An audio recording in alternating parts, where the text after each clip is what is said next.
Hi, everyone, and welcome to today's webinar, Innovative Rural Business Models.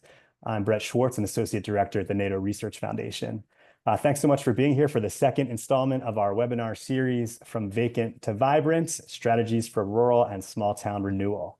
We had a really great turnout and conversation last week for our first webinar, Filling Empty Buildings, and really looking forward to the presentation today and Thursday. As a reminder, all of the recordings and slides from the webinar series will be made available by Friday on one single web page. That's going to have all the recordings, slides, and much more, so you'll be able to share with your peers. So keep an eye out for an email on Thursday evening, Friday morning, with that link to be able to check out all the recordings in one spot. So again, I'm so happy to have Deb Brown from SaveYour.Town with us today to share some creative approaches that are lowering barriers for new business owners, creating collaborative environments, and making main streets more vibrant. So today you're going to hear tips that are tiny, temporary, together, traveling, and tech. And I always love a good alliteration. So Deb, thanks so much for that. I took a look at the presentation ahead of time, and we're in store for some really great nuggets of info. So I know many of you were on the call last week, so I'll be very quick with my obligatory public service announcements to kick things off so we can get to Deb's presentation and really awesome examples. So today's session and all of our sessions through this webinar series are brought to you through the NADO Research Foundation's Economic Development District Community of Practice. The EDD CoP is funded through a generous cooperative agreement from the U.S. Economic Development Administration. This is a 5-year program which offers wide-ranging opportunities, resources, training, and networking for all of you at staff at the over 400+ economic development districts across the country. So just want to point out the disclaimer at the bottom of the page that states that the ideas and suggestions offered through the webinar and through the EDD CoP at large do not necessarily reflect the views of EDA or the Department of Commerce. But I think you'll enjoy what you're about to hear today. So again, here's just a few examples of some of the printed resources and virtual offerings that we have through our community of practice. It's a mix of case studies and issue briefs and reports on a lot of topics, again, that are important to you at economic development districts. So things ranging from the SEDS to resilience, to aging, to childcare, hazard mitigation, federal grant administration, the whole gamut. We know you're working on so many issues and themes at your EDD, and we're here to provide those resources. If you check out our site and realize there's a topic or theme that's missing, that there's not something there available for what you're working on, please reach out to us and our team. We're really here to be responsive and get this information in your hands. A lot of these resources you see on the screen were a result of EDD staff reaching out saying, hey, I'd like a little bit more information on this topic. And we were able to kind of turn around and create some of those resources for all of you. So we really see this as a collaborative opportunity through the community of practice. Speaking of collaboration, we have a lot of virtual peer learning opportunities as well. So please check those out. We just kicked off a wealth creation cohort last week, which is off to the races. And then we also have a upcoming SEDS peer exchange group, the second cohort, which will launch towards the end of September. So keep an eye out for more information. But a whole host of opportunities to connect with your peers at districts around the country to learn, get inspired, and connect on your work. Speaking of connection and being inspired, just again, want to point out, we'll be in Salt Lake City, October 14th through 17th for our annual training conference. This is our chance to come together as a community and share best practices and ideas and learn from one another in a really beautiful location. So we're very excited to be in Salt Lake. A month from now, we'll be out there actually. And so the agenda is up, almost 100% complete, but the session descriptions and topics are in there so you can see what we have in store and start planning your conference. And to, of course, stay up to date on the latest information from us at NADO and our partner organizations, make sure you subscribe to NADO News. This comes out every Thursday, straight to your inbox with information on events, resources, and much more, all connected to regional economic development and planning. Again, just want to point out that we've got one more webinar coming up right after this on Thursday, September 18th. We'll be focusing on self-supporting entrepreneurship. Deb will be back for that final webinar in the series. And again, as I mentioned, we'll have all of the recordings available after that webinar so you can review and take another look again. A quick reminder, just like last call, we really want to make sure that this is engaging and collaborative. So please make sure to type in your questions in the chat. And as we did on our last call, we'll get to as many of those as we can towards the end of Deb's presentation. So please share your ideas and examples and what you're hearing on the ground too. We're trying to collect and kind of crowdsource a lot of this great information. And please reach out to me at any time if you have any questions about the community of practice or our general work at NADO. As I mentioned earlier, we're really here for all of you. It's just been a really amazing partnership through the community of practice to dive in and connect and build this network of EDDs across the country. So reach out and stay in touch. And so with that, I'd love to again introduce our guide for today, Deb Brown, who is the co-founder of SaveYour.Town, which is an organization dedicated to helping small towns and rural communities thrive by empowering local residents to implement positive change using their own resources, ideas through practical low-cost solutions. And you're going to hear a chock full of those examples today on the presentation. Deb's worked on some major efforts in over 40 counties across the country and in over 14 states as well. And most importantly, I think Deb has a real clear understanding of the work that we do at economic development districts around economic development, around planning and collaborative community engagement. She was a featured speaker at our annual training conference in New Orleans last year.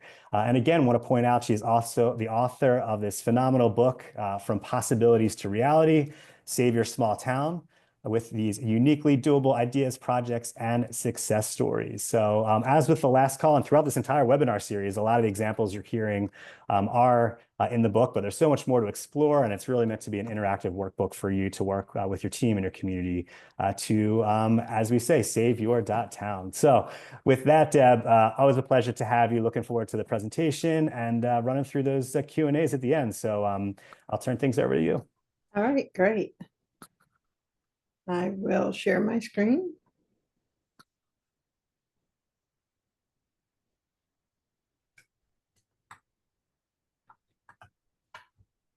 And Brett, thank you. And welcome everybody. Today is about real people, about your neighbors, your youth, your hidden entrepreneurs. These innovative rural business models are making more entrepreneurship possible. And maybe you'll see someone you know reflected here. For too long, we have pictured business as a high bar, all or nothing leap, but our communities and entrepreneurs really deserve an easier start. And that's what we're going to talk about today. The 5 parts are tiny, temporary, together, traveling, and tech. As you listen to this presentation, look for those ideas that appeal to you. And what you're listening for are ideas that spark your excitement because, you know, they might work for you. But you're also looking and listening for how these different models can fit together. And we'll answer the questions at the end. So please do add your questions to the chat.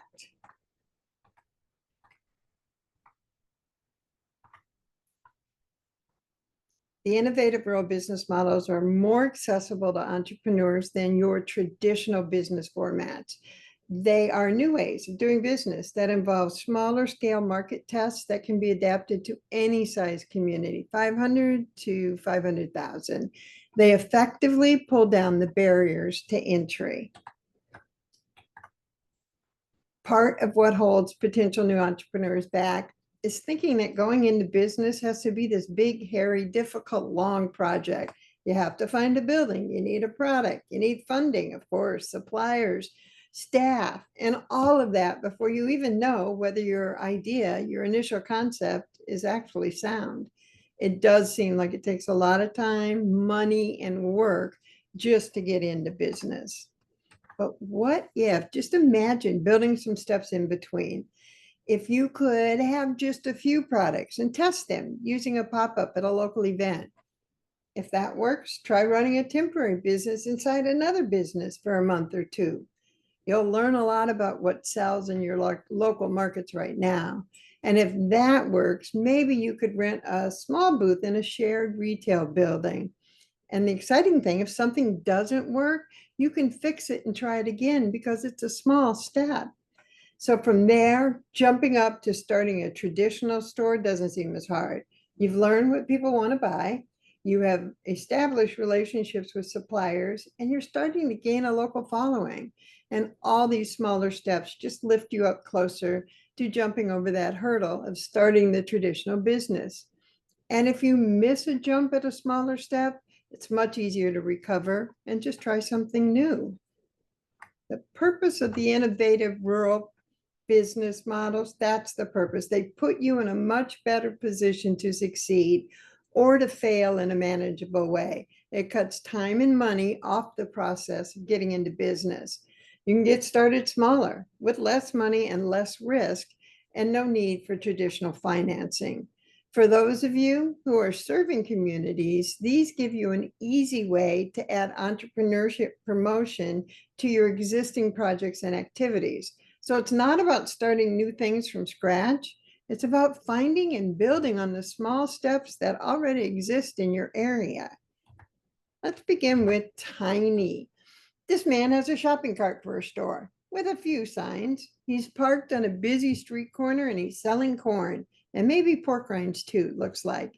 His initial investment is the cost of the product. That's a tiny start and a great way to see if people want to buy the product.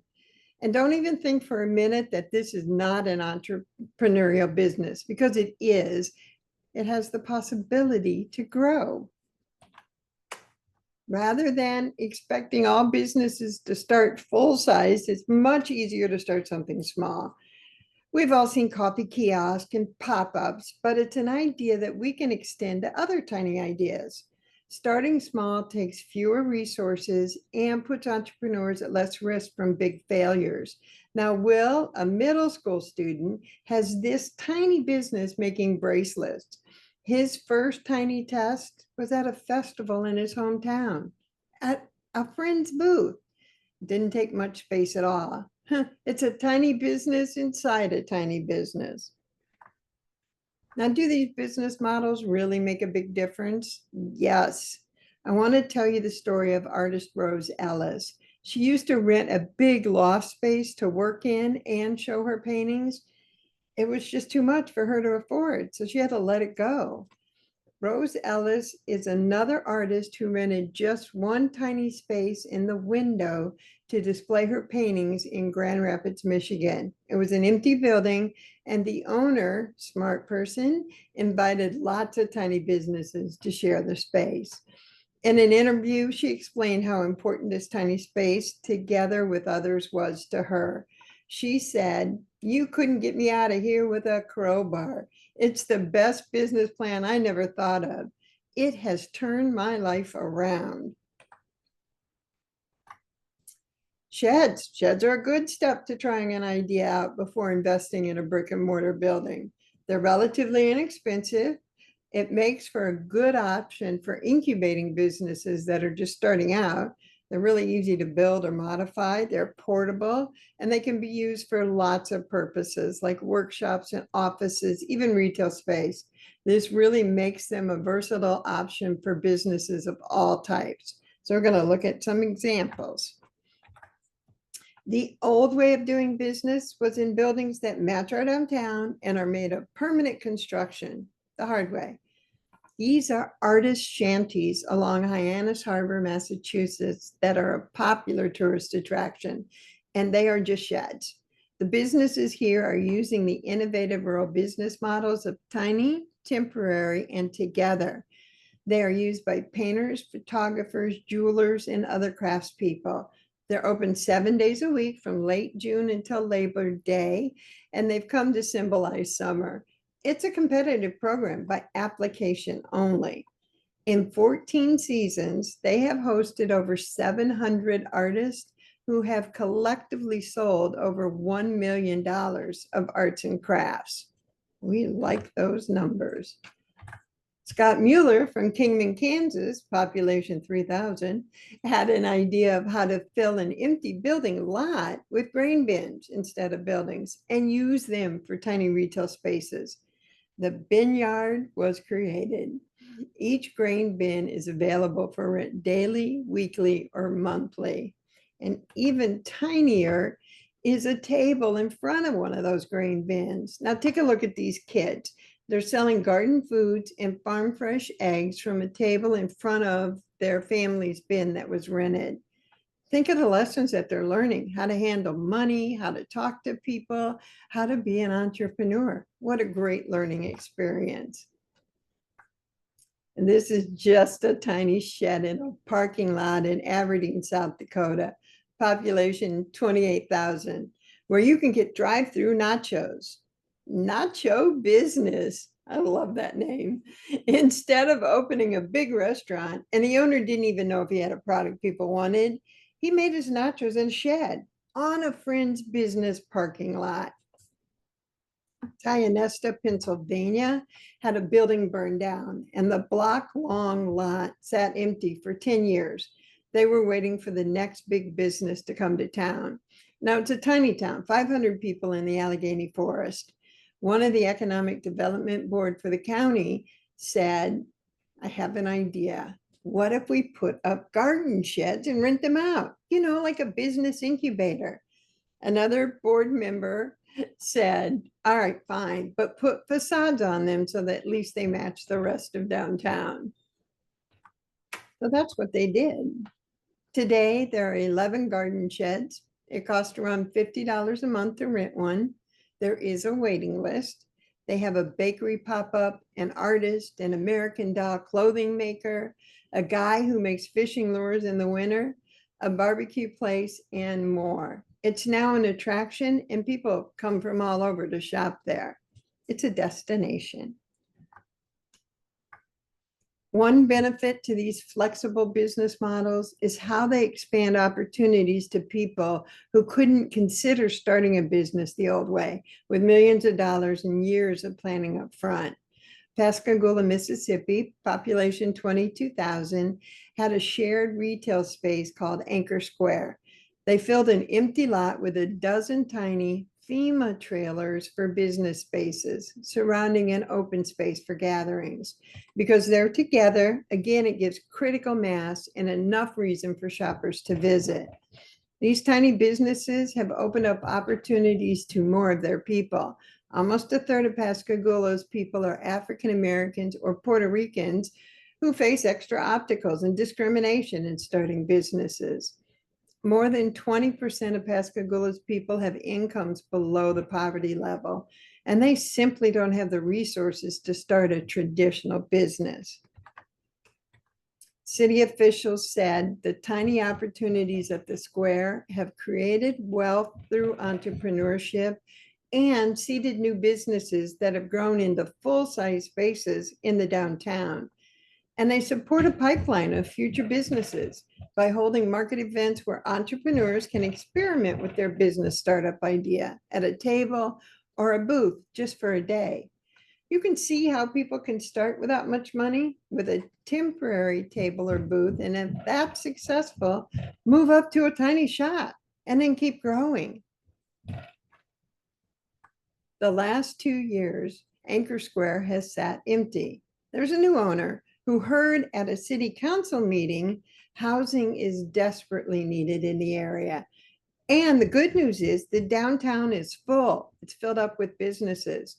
So those young professionals are looking for homes near downtown.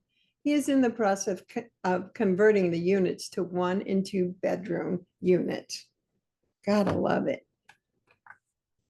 Next, temporary. NISA set up over a 3-day event that featured junkers, you know, collectors of old things, junk, antiques, and some handmade products, stuff in the basement from grandma, to try out her idea of having a clothing store with other cool products. And it was a great experiment. She began developing her list of customers. She sold almost everything, and she found out her price points work. Pop-ups, you know, they're just that, a small test of your business idea that pops up when and where it's needed. It can be as simple as having a table and your product displayed at a local event. Pop-ups can be a way to test demand for a product or service. By opening a pop-up shop in a specific location, you can see how many people are interested in what you have to offer. This can help you determine whether or not there's enough demand to support a more permanent business. Pop-ups can also be a way to test your marketing and sales strategies. How are people reacting to your branding? How do they respond to your pricing? How do they interact with those products or services? By testing these things in a pop-up setting, you can get that valuable feedback that you can use to improve your business model. Pop-ups can be a one-time thing or available over a set time or seasonal. Regular events can also work to build on the temporary business model, one small step at a time. We showed the Pueblo of Zuni, New Mexico, population 6,000, at the last webinar because they have very few usable commercial buildings downtown. So they held a series of public market events to support their local Native American artists in growing their business under a tent. The artists reach more customers together at these temporary events than they would have each on their own. One of my favorite examples that any town can copy is art on the walls. This is Goffstown, New Hampshire, population 3,000. And each quarter they install the work of local artists in their area businesses. Almost every business needs some art on their walls. And almost every local artist needs places to sell their work. You put that together and you have local art displayed together with your local businesses. You know, I love this story because it's dead flat simple. And it also takes advantage of what you already have. You have businesses, you have artists. Then it cross-pollinates two parts of your local economy that don't often talk with each other, your artists and your brick and mortar businesses. And this group also puts art in their empty buildings, and it creates an idea for possible new renters or buyers on what the place could actually look like. Empty buildings are great for temporary use. It allows the entrepreneur to try their ideas out. Imagine if you use the first 6 feet to at least create a window display promoting your pop-up at an event or another location. This window display is in an empty building in Alva, Oklahoma. But imagine if you can make this an active store, like people could shop here. It's really just a 10 by 10 booth at an event, just it's in a building that's otherwise empty. We had a building owner in Webster City, Iowa, that had several buildings downtown empty. I approached them with the incubator project idea. Put your buildings in the program and you offer 3 months free rent and reduce rent the rest of the year. Now, the chamber agreed to help the businesses that went into those buildings with marketing, and the Small Business Development Center came in to help the business with creating a valuable business plan while they were in business. They had actual numbers.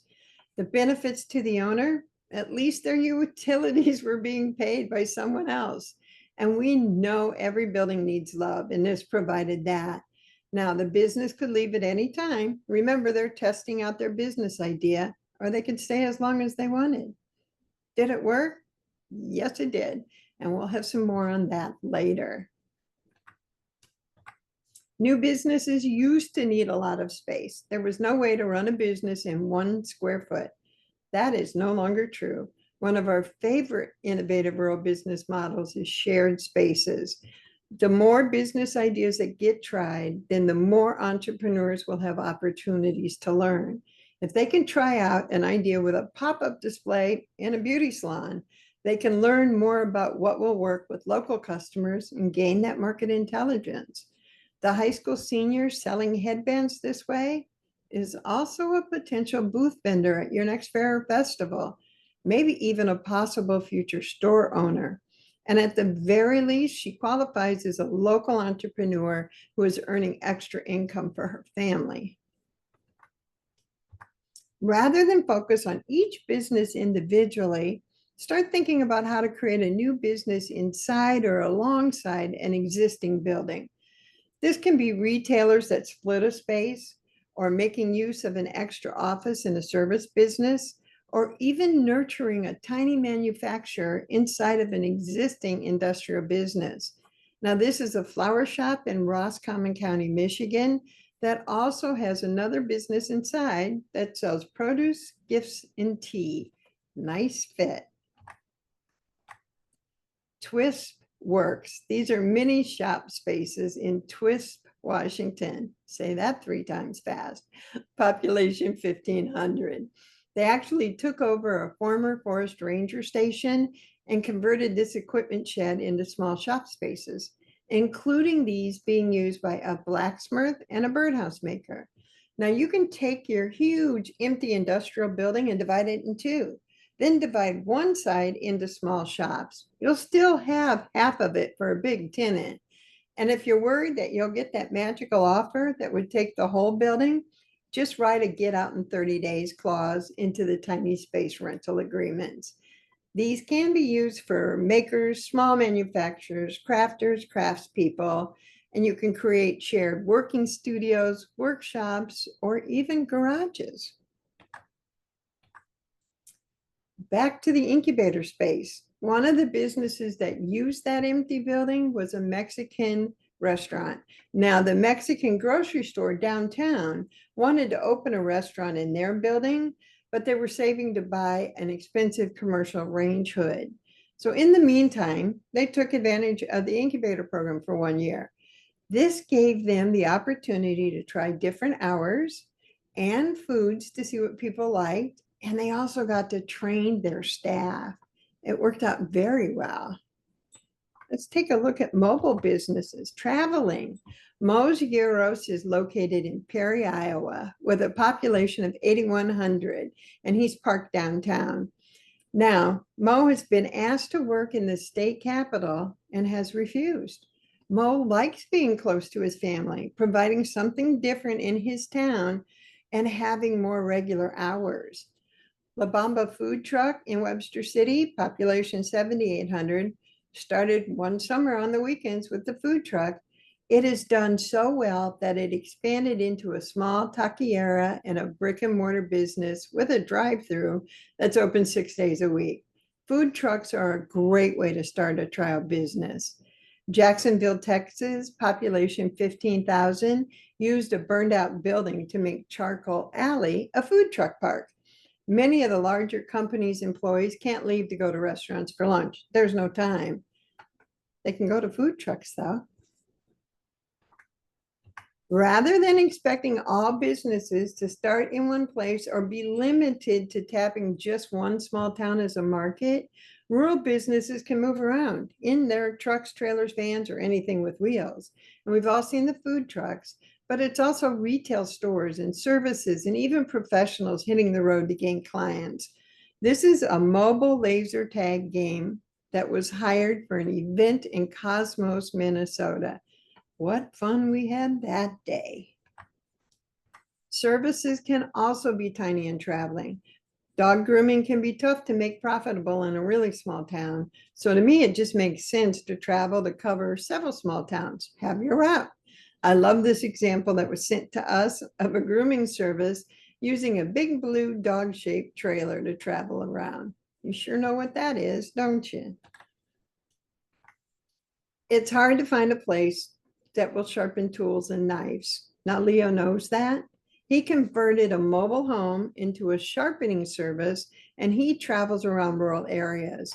He actually parks in front of the hardware store, and then those who need sharpening show up, and some even shop in the store. And a lot of them stay and sit and visit. Gives people something to do. Now, one town may not be able to support this service full time, so a traveling route here makes a lot of sense. Let's look next at how technology helps all our businesses get beyond the city limit signs.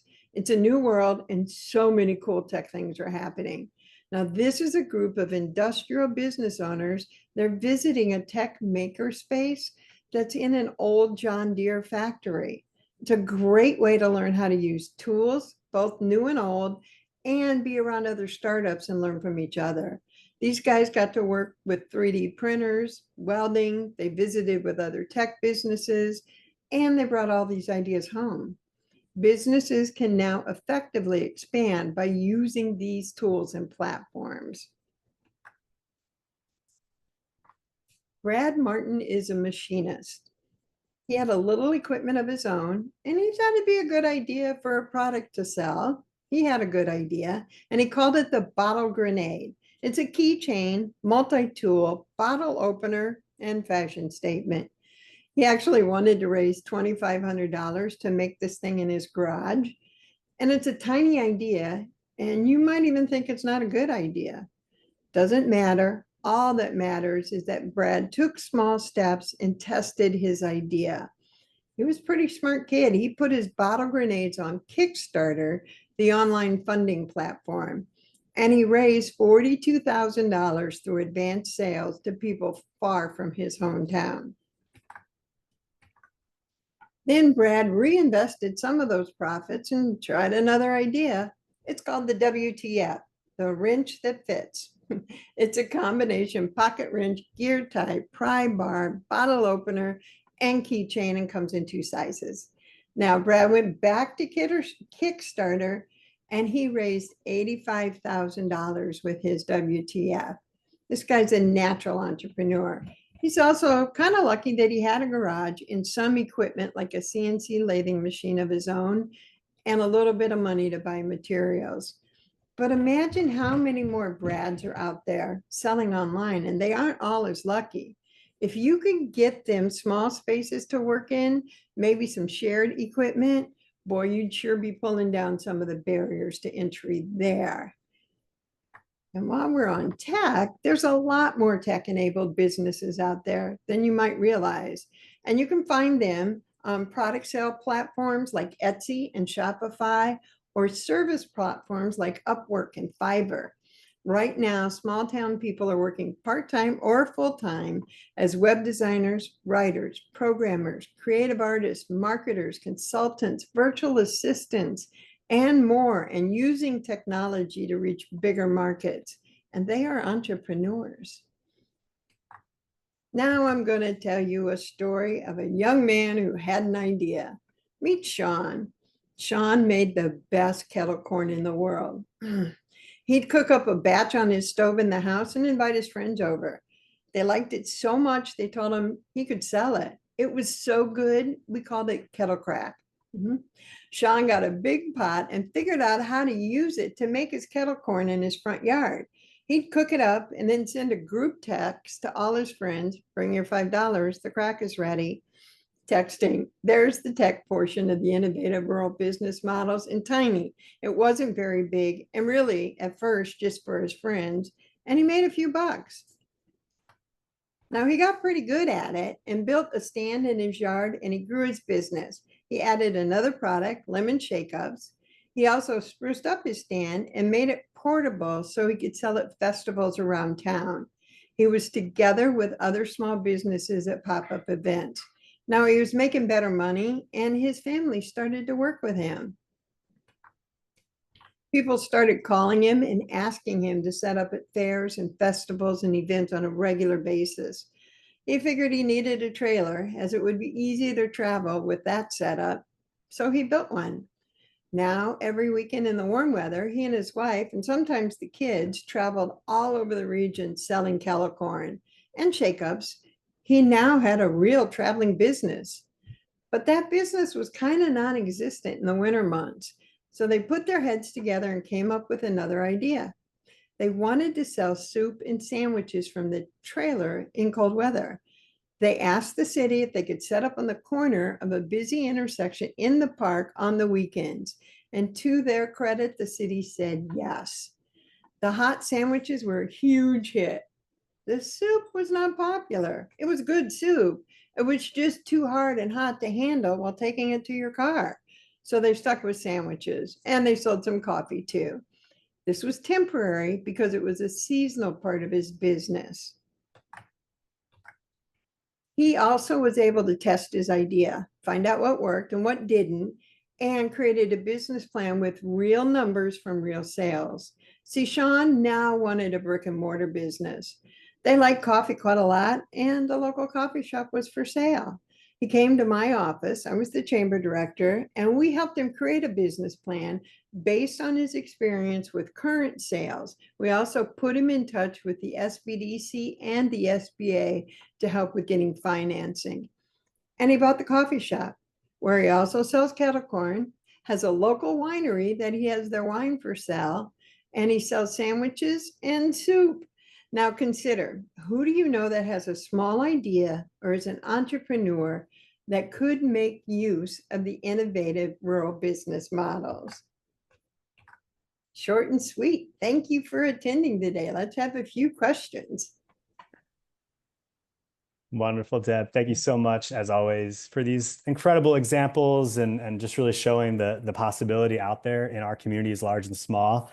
A bunch of these examples have also made me very hungry, and thirsty. So this is great. We've got time. We've protected for some Q&A. So feel free to drop those in the chat.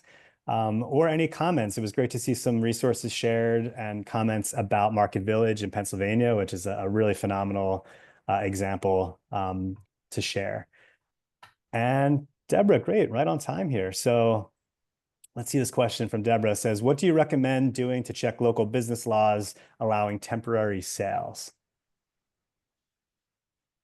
First of all, you don't need permission. So don't go to city council and say, we need permission to start this temporary sale.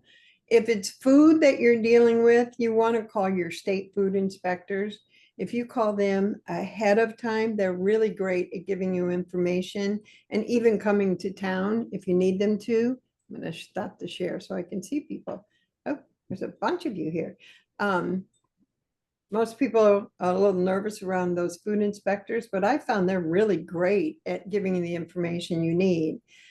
Temporary sales, well, if you're just doing it temporarily, do you need to know? I guess it depends on the size of the community and the people you know in the community. There are codes for everything, and codes are meant to be changed as well. I just read about a community that they couldn't sell anything in pop-ups, no food on the sidewalks, and something else that was written into their code. And they printed it out. A group of people, about 10 of them, did show up at a city council meeting and said, what's up with this? We want to try some new ideas out. And the city council had no idea those things were in the code because it's a new council. They really didn't know, and they don't take the time to look at the codes. So that's another thing you can do too. Hey, thanks, Deb.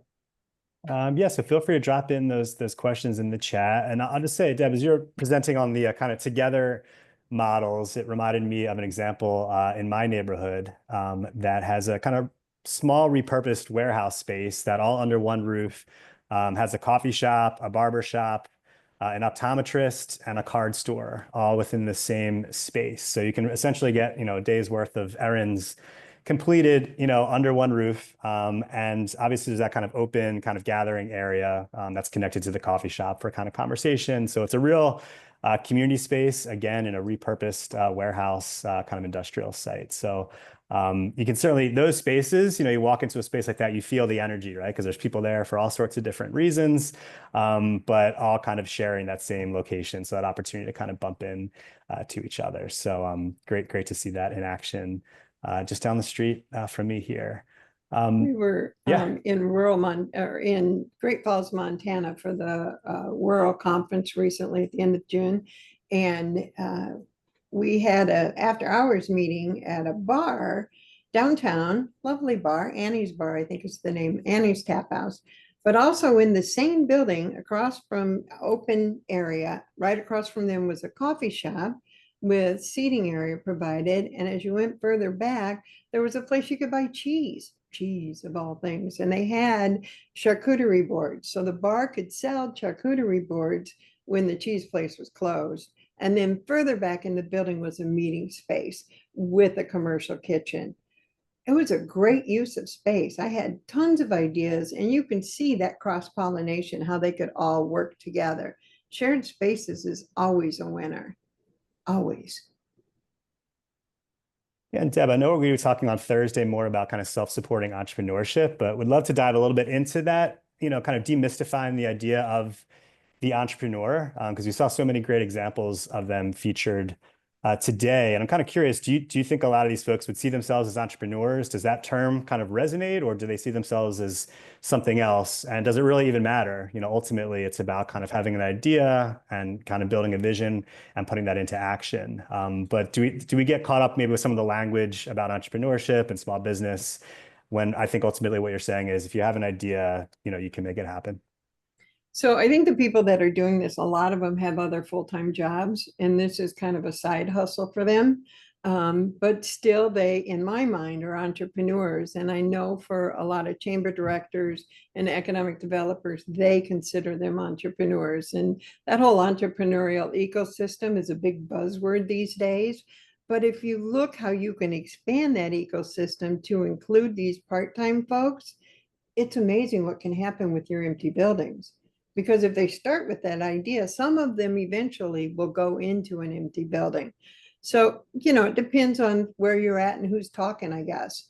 Um, I think the officials more have that entrepreneurial mindset, and the folks selling product are selling product to add some extra money to their budget. And Yeah, just another, no, go ahead, Melissa. oh, I was just gonna say, like, I think also like we forget about people like who do whatever their business is from home that maybe want to eventually transition out of their homes. I know here in Heinsberg in Vermont, our economic development committee was really thinking about like how do we reach those folks who are doing things out of their homes that maybe want to take that next step to what you're talking about, to like a shared space or a pop-up or something like that, and how can we support them in doing that. So that's just, I mean, yeah, that's something that I see a lot here. I don't know if you see that in other places too, where they're actually just doing those businesses, from their homes. But Yeah. Lanesboro, Minnesota is having their huge Art in the Rural tour this weekend. And they have a lot of artists in the area, including in Lanesboro and Preston and around the area. When I lived up north, we used to go because it's just so much fun. These are artists working out of their homes out in the rural areas, out in the country. And if you're not telling your story as someone that's doing work and you want to sell product or provide a service, who's going to know? I mean, you'll hear me say all the time, tell your story, tell your story. And as a Midwesterner, we're kind of frowned upon to talk about yourself. You're never supposed to do that, right? And I'm the first one to say, well, then get your friend to talk about you.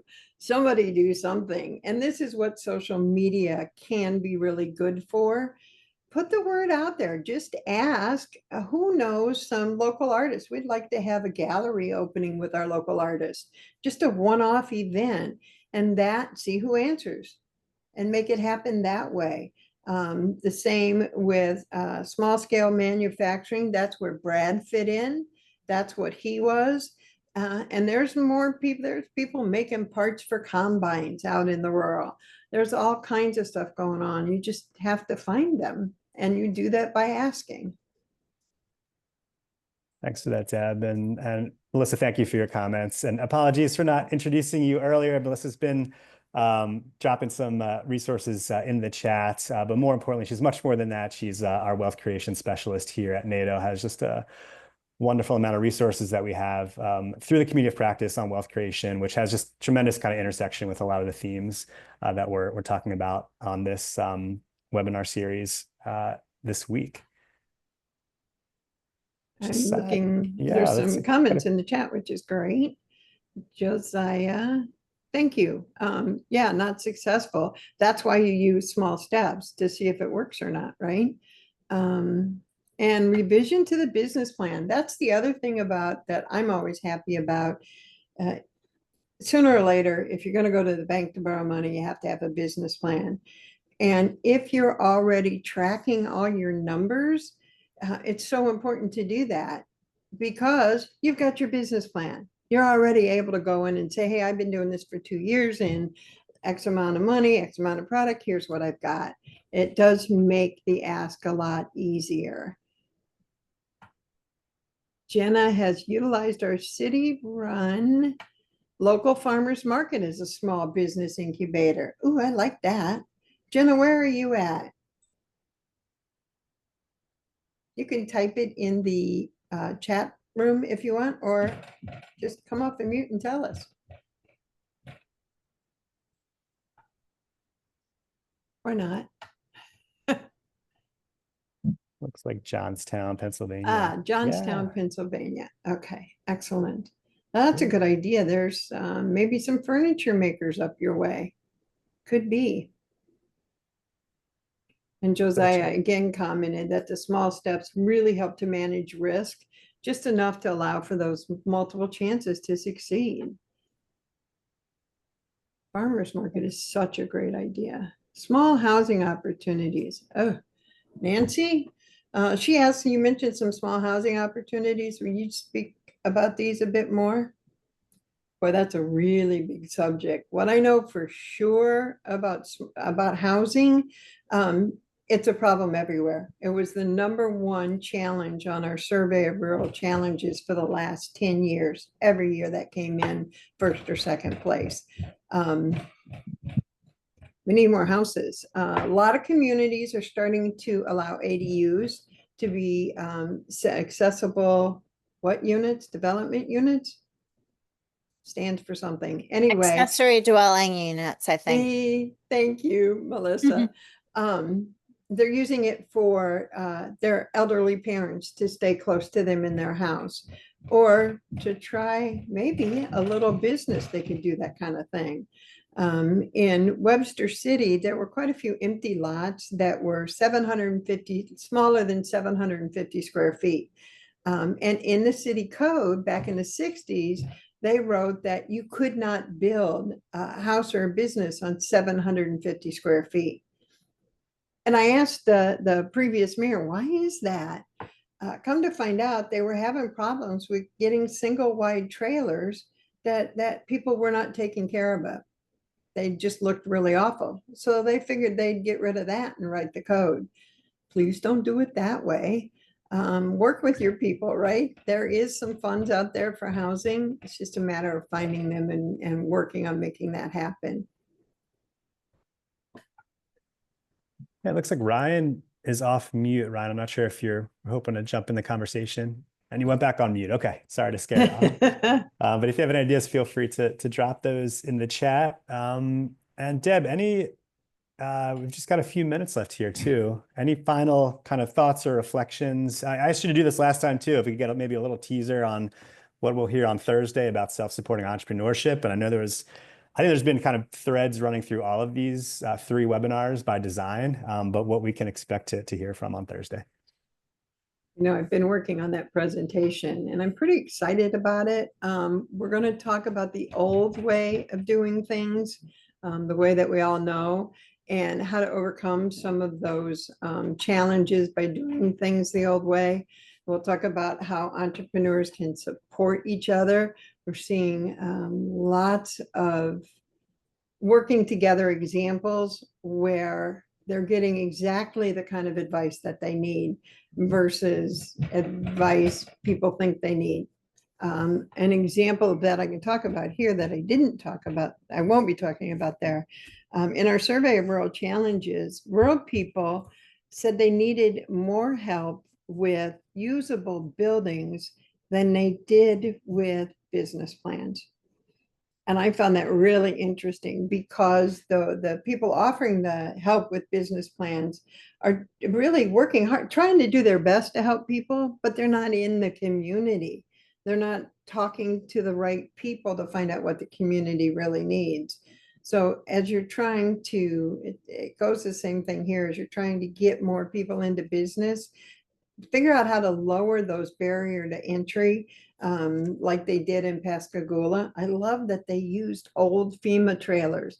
They were in the path of Katrina, and some of the FEMA trailers did not get used. That's a story for another day, but they took advantage of it and converted them into businesses. The garden sheds in Pennsylvania, same thing. I believe that whole project cost the EDA about $60,000, and they've been in business for 10 years.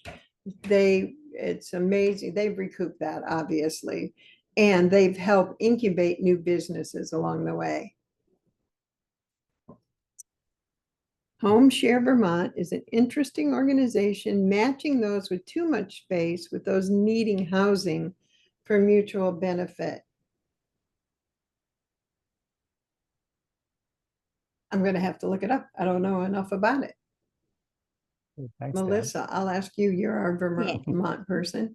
Yes, that was me. Yeah, I was just we Oh, were that was you. Oh my that God. was me. We were talking about housing, and that's an interesting model that's from here that I find fascinating. I mean, it takes a lot to make those matches, but it's about, you know, older folks that have these huge houses that don't want to leave, and, you know, bringing folks in who need housing, and they have these collaborative arrangements. Very interesting. So anyway, kind of a sharing space, not really entrepreneurial, but sharing housing space. Well, I stayed at an Airbnb in Akron, Iowa when I was working up there. And I actually stayed in a room at an older woman's house in the Airbnb.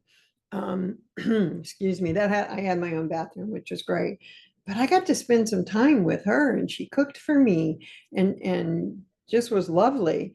And if I were just a regular visitor coming to see my kids or something, that would be an option I would take. And it would make me think, maybe I can move to this community. Any way you can get people to your town, it all starts with a visit. Figure out how to do that, and helps to make a big difference. Excellent. Well, Deb and Melissa, thanks so much. And thanks to everyone for joining us today and sharing your ideas and thoughts in the chat. I think the main theme, again, today has really been kind of seeing a need or an interest or an opportunity, and really leveraging the kind of resources and passion. And again, as Deb's mentioned, it takes a village here too, without getting too cliche. Both to create that environment for these things to thrive, but also, as Deb mentioned, to attract folks into your local spaces that see, wow, this is a place that embraces thinking outside the box and being creative and innovative, and supporting our opportunities. So with that, I'm going to close us out for today, but we will see hopefully all of you again on Thursday. If you haven't yet, please register for our final session on supporting entrepreneurs. And as I mentioned, we're going to have all the recordings available afterwards as well. So thanks for that. As you close out, you'll see a short, quick survey. Give us a little bit of feedback on the session today and kind of things that you'd like looking forward. And actually, I do, Jenna, I want to give you a chance here to maybe give you the last word here, because you dropped this in, and this is an important theme. If you'd love to come off of, I think you're off mute, but kind of share your thought here on kind of decreasing barriers. Yeah, this is just coming from my experience in Johnstown, Pennsylvania. I was the economic development coordinator, so I provided technical assistance to a lot of our small businesses in our community, and a lot of our small businesses from minority populations and historically excluded populations. So that was my role, just decreasing those barriers and access, and providing them with as much information as I could provide, and utilizing my partnerships with other economic development organizations, and like the Department of Agriculture, just existing organizations that I knew that would need that those entrepreneurs needed access to. That's great. And Jenna said in the comments that many new entrepreneurs find it difficult to navigate the regulatory process, permitting, funding sources, finding the correct contacts. And I will emphasize to those of you working in those kind of fields, don't use initials, because they don't know what they are. The SBDC, y'all know what that is, but I always spell it. I always say Small Business Development Center, because people won't ask you what it is. I heard of one small town that actually put in one building resources, all these things. You go here to get a building permit, you go here to get that. You had a checklist if you want to start a business, these permitting and funding sources. They tried to just keep it all in one location, and it worked for them. But yeah, great way to end this here. And Jenna, thanks for your comments. And again, so many of us on the call today from economic development districts that have these partnerships and this expertise and these relationships. in the community with small business owners and large businesses, but that vast network to really take advantage of your connections and going out and finding these folks that are in your community, whether you might know it or not. You know, as Melissa and Deb mentioned, they might be working from home or in a garage or in a shed and looking for an opportunity to take things to the next level. So think big, like we saw today on the call. But again, I want to thank everyone for joining us, and we'll see all of you back here on Thursday to wrap up our series. So Deb, thanks again, and Thank everyone you. have a great rest of the day. Appreciate it.